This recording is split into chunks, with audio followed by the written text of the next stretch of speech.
Hi hello friends, chill out with Soumya. தேவாங்க கொண்டு வரத்துக்கான பேச்சுக்கள் எல்லாமே பரம்பு மேலே பணம் எடுக்கிறத பற்றின பேச்சுகளாகவே முடிஞ்சுது. அந்த வழி இல்லாமல் வேற என்ன வழிகளில் இதை கையாளலாம்னு சுகுந்தர், சூழ்கடல் முதுவன், திசைவேழரும் விவாதிச்சுட்டு இருந்தாங்க.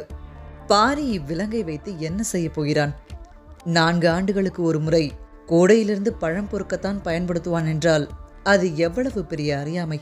நாம் அவனிடம் எடுத்து சொல்லலாம், இவ்விலங்கின் வலிமை கடலில் தான் இருக்கிறது. கடற்பயணத்தில் காற்றை வெல்லவும் கரையை சொல்லவும் ஆற்றல் கொண்ட ஒன்றை அதற்குரிய இடத்தில் பயன்படுத்துதலே முறை.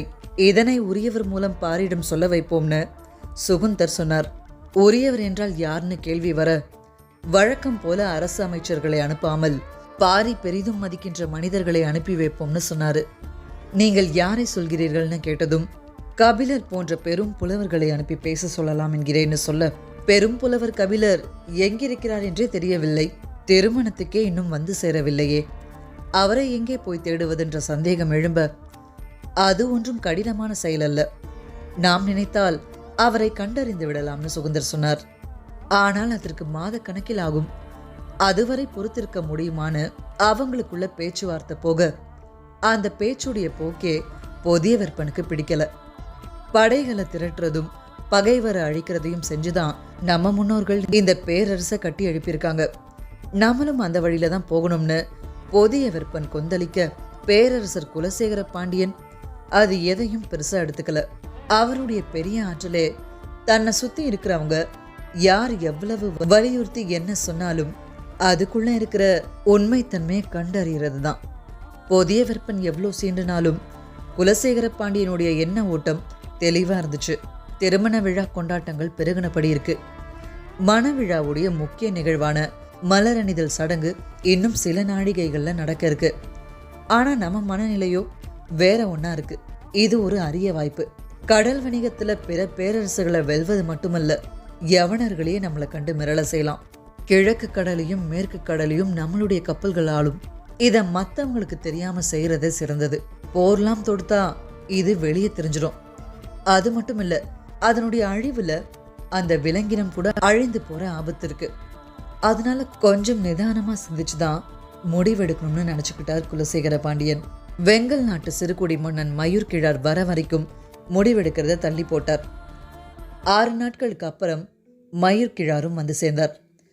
கையில காராளி செஞ்ச காமன் விளக்கோட வந்தார். பேரரசர் வந்ததும் அவர்கிட்ட கொடுத்து அதனுடைய சிறப்பை சொல்லலாம்னு விரும்பினாரு. ஆனா அதை பத்தி பேசுற சூழல் வாய்க்கல. பாண்டரங்கத்துக்குள்ள வைக்கிறதுக்காகவே கவனமா செய்யப்பட்டதுன்னு மட்டும்தான் சொல்ல முடிஞ்சது. கருங்கைவாணன் நேரடியா பேச்சு தொடங்கினான். பரம்பு மேல போர் தொடுக்கிறத பத்தின கேள்விகளை முன் வச்சான்.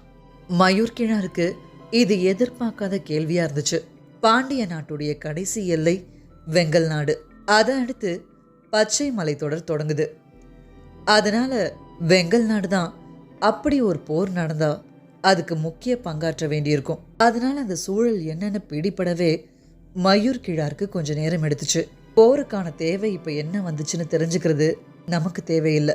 ஆனா போரின் தன்மை பத்தி நம்ம அறிவுக்கு பட்டதை சொல்லிடுவோம்னு நினைச்சாரு.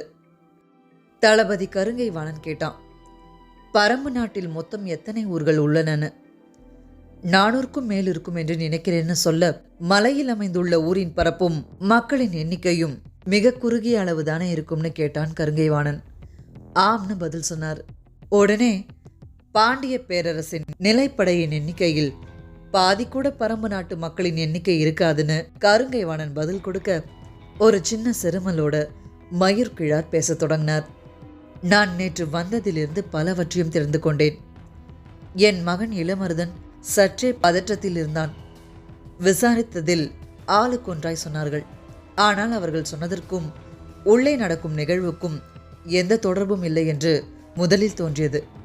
இப்பொழுதோ தொடர்பு இருக்கும் என தோன்றுகிறதுன்னு சொல்ல, மயூர் கிழார் சொல்ல வர்றது யாருக்கும் புரியல. நீ எதை சொல்ல வருகிறாய்னு சுகுந்தர் கேட்க, மதம் கொண்ட யானையை நீங்கள் கையாண்ட முறையைன்னு சொன்னார். அதிர்ந்து போனார் சுகுந்தர். பேரரசருக்கு தெரியாம நடந்த ஒண்ணு இப்படி அவையில போட்டு உடைச்சிட்டானேன்னு மனசுல நினைச்சிட்டு இருக்கப்போ, எந்த மத யானை, என்ன நடந்ததுன்னு பேரரசர் கேள்வி கேட்க, நடந்த எல்லாத்தையும் விளக்கி சொன்னார் சுகுந்தர். திருமண காலத்தில் இப்படி ஒரு தீய நிகழ்வு தங்களுக்கு தெரிய வேண்டாம் என்பதால் இதனை சற்று மறைவாக விசாரித்து முடித்தோம்னு அவர் சொல்லிட்டு இருக்கப்பவே எனக்கு தெரியாதென்று எப்படி நீ நம்பினாய்னு பேரரசர் குறுக்கிட, பேரரசுக்கு தெரியாமல் இருக்க வாய்ப்பில்லை என்பதை நான் அறிவேன். ஆனால் இது ஒற்றர்களின் மூலம் மெல்லிய குரலில் உங்கள் காதுகளில் பட்டும் படாமலும் விழ வேண்டிய செய்தி என்று நான் நினைத்தேன்.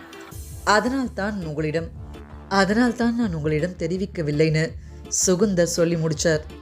ஆனா இப்போ இதை பத்தி மயூர் கிழார் இங்க சொல்ல வேண்டிய அவசியம் என்னன்னு மட்டும் சுகுந்தருக்கு பிடிபடாம இருந்துச்சு.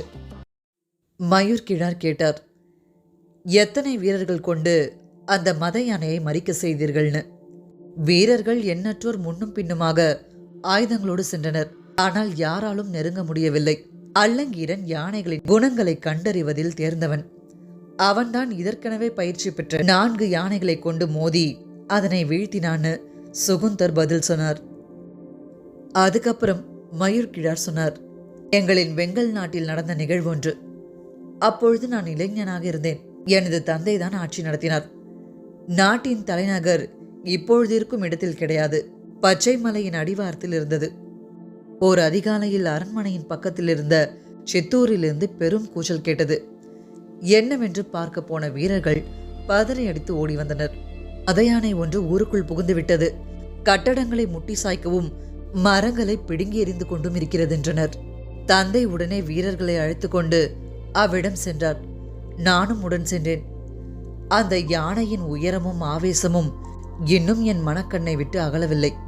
அவ்வளவு ஆத்திரம் கொண்ட யானையை இன்று வரை நான் பார்த்ததில்லை. மத யானை முட்டி மரம் சாய்வதைத்தான் நான் கேள்விப்பட்டுள்ளேன். ஆனால் முட்டிய வேகத்தில் பெரும் மரங்கள் கூட நொறுங்கி சரிந்ததை அன்றுதான் பார்த்தேன். பெரும் பெரும் ஈட்டிகளோடும் வில்லம்புகளோடும் வீரர்களை துணிந்து முன்னகரச் சொன்னார் தந்தை. ஆனால் அந்த யானை எதையும் பொருட்படுத்தவில்லை. வீரர்களின் ஆயுதங்கள் காற்றெங்கும் பறந்து கொண்டிருந்தன. ஒரு கட்டத்தில் இனி இந்த ஊரை காப்பாற்ற முடியாது என்று முடிவு செய்து எல்லோரும் அவ்விடம் விட்டு அகலுமாறு உத்தரவிட்டார். எல்லோரும் அரண்மனைக்கு வந்த பின்புதான் சிந்தித்தோம், அந்த மத யானை எங்கு வந்தால் என்ன செய்வது? அரண்மனை கோட்டை திடமானதுதான். ஆனால் யானை முட்டலில் நொறுங்கிய மரத்தின் உறுதி இதற்கு இருக்காது. எனவே எப்பாடுபட்டாவது அதனை நெருங்க விடாமல் தடுக்க வேண்டும் என முடிவு செய்து முழு வீரர்களையும் அணிவகுக்க செய்தார். சித்தூரை சூறையாடிவிட்டு அது எங்களை நோக்கி வரத் தொடங்கியது. வீரர்களின் கால் நடுக்கத்தில் தரையே ஆடியது என்றுதான் சொல்ல வேண்டும். இந்த காட்சியை எல்லாம் பச்சை மலை குன்றின் மேல் இருந்த பெண்ணொருத்தி பார்த்து கொண்டே இருந்திருக்கிறாள். அவள் பரம்பு நாட்டுக்காரி. அவளுக்கு அதை பார்க்க கவலையாகியுள்ளது போல்.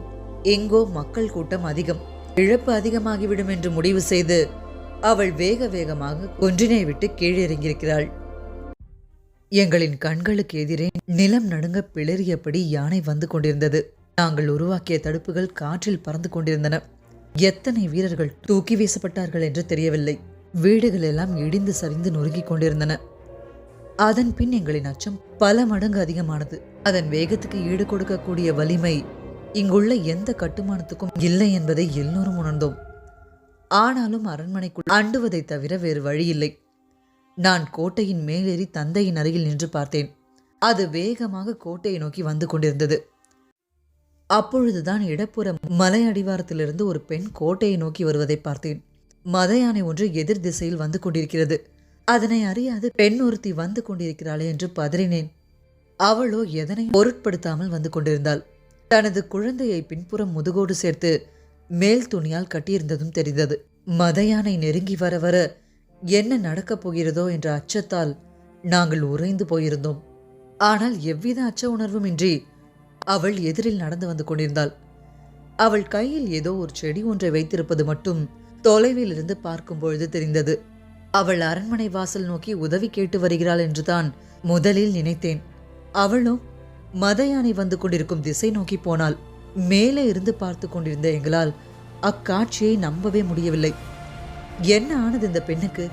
தன்னந்தனியாக மத யானையை நோக்கி போகிறாளே என்று அஞ்சினோம். அவள் கைகளில் இருந்த செடியை நீட்டியபடி மத யானையை நெருங்கிக் கொண்டிருந்தாள். அவளின் வேகம் அதிகமானபடி இருந்தது. மத யானையின் வேகமோ குறைவது போல் இருந்தது. அத்தனை 100 வீரர்களை வீசி எறிந்து குத்தீட்டிகளையும் வேல் கம்புகளையும் சிதறடித்து எதிரில் பட்டதையெல்லாம் முட்டி தள்ளி மண்ணோடு மண்ணாக்கிய இந்த மத யானை மேய்ப்பனின் முன்பணியும் கிடையாடு போலே அவளின் சொல் கேட்டு பணிந்தது. அந்த இலையின் வாசனையை நுகர நுகர அதன் மதம் ஒடுங்கி பெண் நகரத் தொடங்கியது. அவள் தன்னந்தனியாக சிறு குச்சியை கொண்டு விரட்டுவதைப் போல யானையை விரட்டி கொண்டு மலையிலே ஏற்றிவிட்டாள். எங்களின் அச்சம் கலைய நீண்ட பொழுதானது. நாங்கள் அவளை நோக்கி ஓடினோம். எனது தந்தை கண்ணீர் மல்க அவளை வணங்கினார். பல நூறு பேரின் உயிர் காத்த தேவினி என்றார். அவள் எதுவும் சொல்லவில்லை. அவளின் கையில் இருந்தது கரந்தை செடி என்பது மட்டும் தெரிந்தது. ஆனால் கரந்தையில் எண்ணற்ற வகையுண்டு.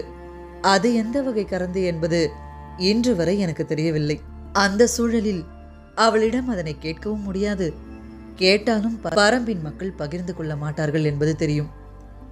எங்களை காத்தருளி அவளுக்கு ஏதாவது செய்ய வேண்டும் என்று தந்தை துடித்தார். அவள் எதனையும் ஏற்றுக்கொள்ளவில்லை.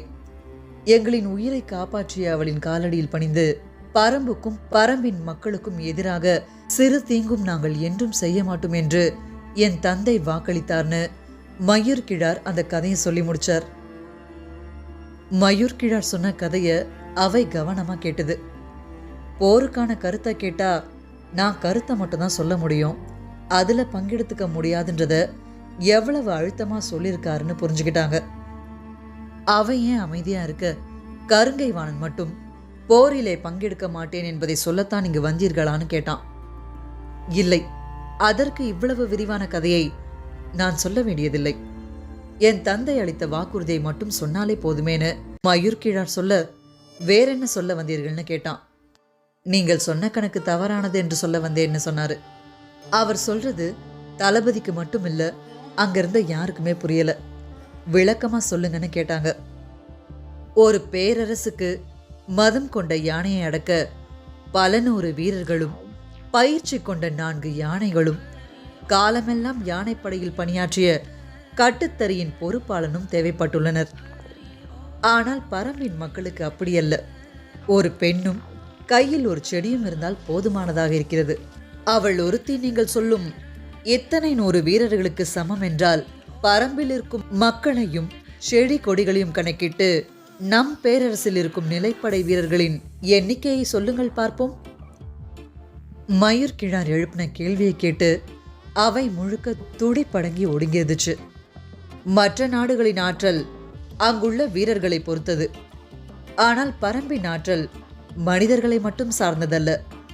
எனவே வெறும் மனிதர்களை கொண்டு படை நடத்தி போனால் பரம்பு நாட்டின் சிறு குன்றினை கூட கடந்து உள்நுழைய முடியாதுன்னு மயூர் கிழாருடைய குரல் அவை முழுக்க கணீர்னு ஒழிச்சது. இது எல்லாத்தையும் கவனிச்சுட்டு இருந்த பேரரசருக்கும் பரம்பு மேல படை எடுக்கிறதுல உடன்பாடு இல்லாம தான் இருந்தது.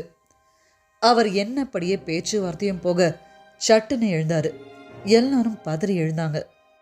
மலரணியும் சடங்கிற்கு பொழுதாகி விட்டதுன்னு சொல்லிட்டு கிளம்பிட்டாரு. அங்கிருந்து புதிய வெப்பன் அவருக்கு முன்னாடியே அங்க போய் சடங்குல கலந்துக்கணும்.